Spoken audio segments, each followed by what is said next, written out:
جس پہ یقین نہیں کیا جا سکتا، ان کی باتوں میں یا اس نے لوگوں کے ذہنوں پر اثر کیا. یا آپ یوں کہہ لیجئے کہ عادل راجہ نے لوگوں کو فوج کے خلاف بھڑکانے اور فوج کے خلاف نفرت پیدا کرنے میں ایک اپنا بھرپور کردار ادا کیا.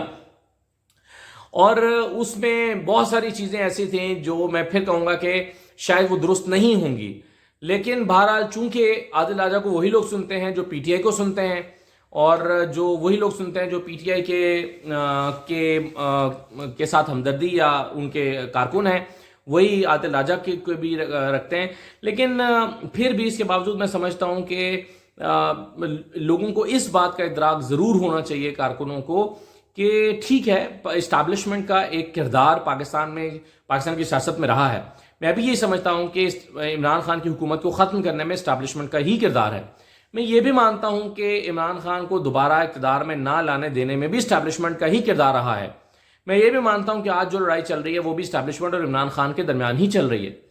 لیکن اس کا قطعاً مطلب یہ نہیں ہے کہ لوگوں کو فوج کے یا اہم جو ادارے ہیں یا اس پر جو اہم تنصیبات ہیں اس پر حملہ کرنے کے لیے اکسایا جائے. جیسا کہ جب یہ واقعہ ہو رہا تھا، دیکھیں نا عادل راجہ کے خلاف چارج شیٹ کیا ہے.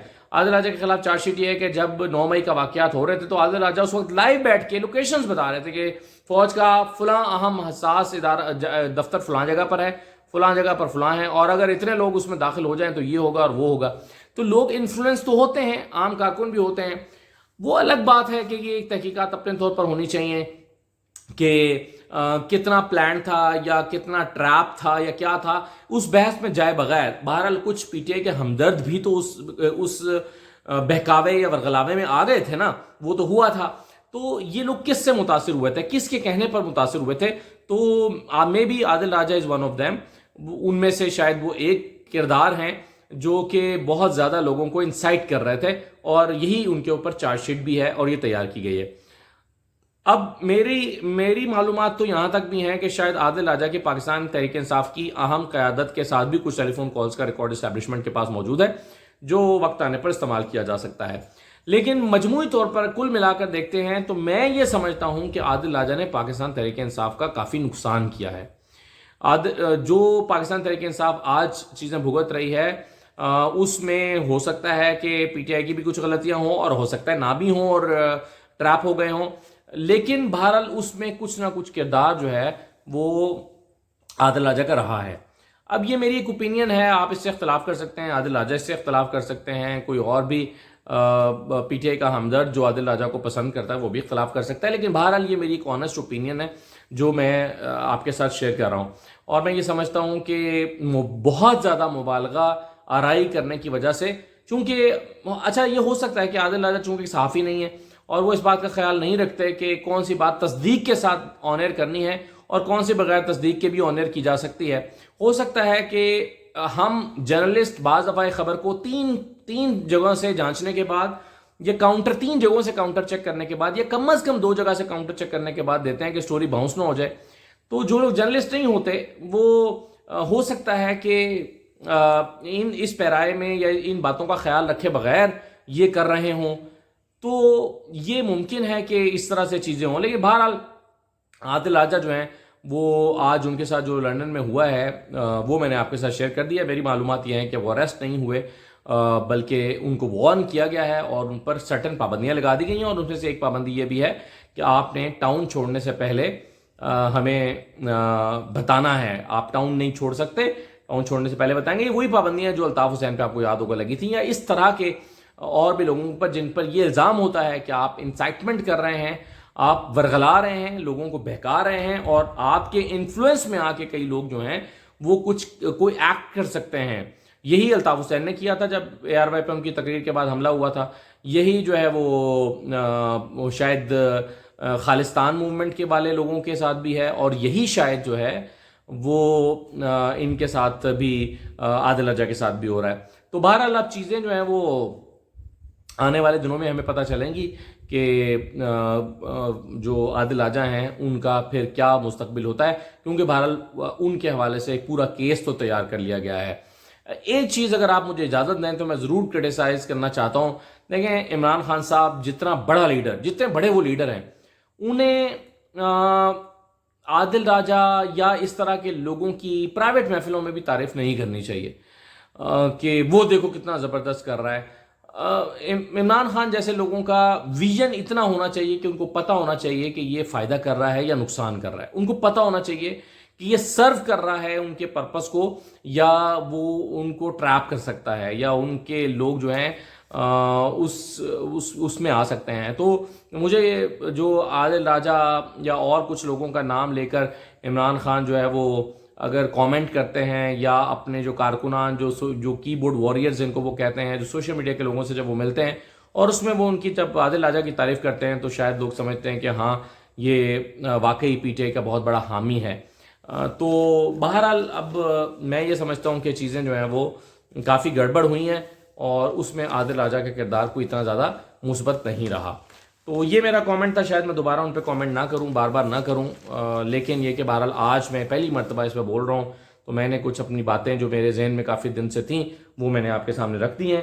آپ کو اختلاف ہے تو آپ کہہ دیجئے گا اور اگر آپ میری بات سے اتفاق کرتے ہیں تو بھی کہہ دیجئے گا تاکہ مجھے پتہ چل جائے کہ آپ میری اس رائے پر کیا رائے رکھتے ہیں. دوسری ایک خبر میرے پاس بہت ہے، بلکہ میں اس کو چلیں الگ ویلاگ میں صبح اس کا کروں گا کہ جو ہے وہ نواز شریف اور جہانگیر ترین کی ملاقات کے حوالے سے جو ہے وہ میرے پاس کچھ اب چیزیں آئی ہیں، خبریں آئی ہیں. آپ کو پتہ ہے لنڈن سے میں خبریں جب دیتا ہوں تو وہ پھر جو ہے وہ میرے وہاں پر جو خبری ہیں وہ اچھے تگڑے ہیں. تو میں ذرا اس پر کچھ چیزیں آپ کے ساتھ جو ہے وہ نیکسٹ ویلاگ میں شیئر کروں گا. لیکن ایک چیز پر جانے سے پہلے میں آپ کو کامنٹ کر دوں اور وہ ہے ایک بڑی واردات جو ہے وہ اس وقت ڈالی جا رہی ہے نادرا کے اندر. اب نادرا کے چیئرمین طارق ملک صاحب نے استعفیٰ دے دیا ہے. اس استعفے کو آپ معمولی مت سمجھیے گا.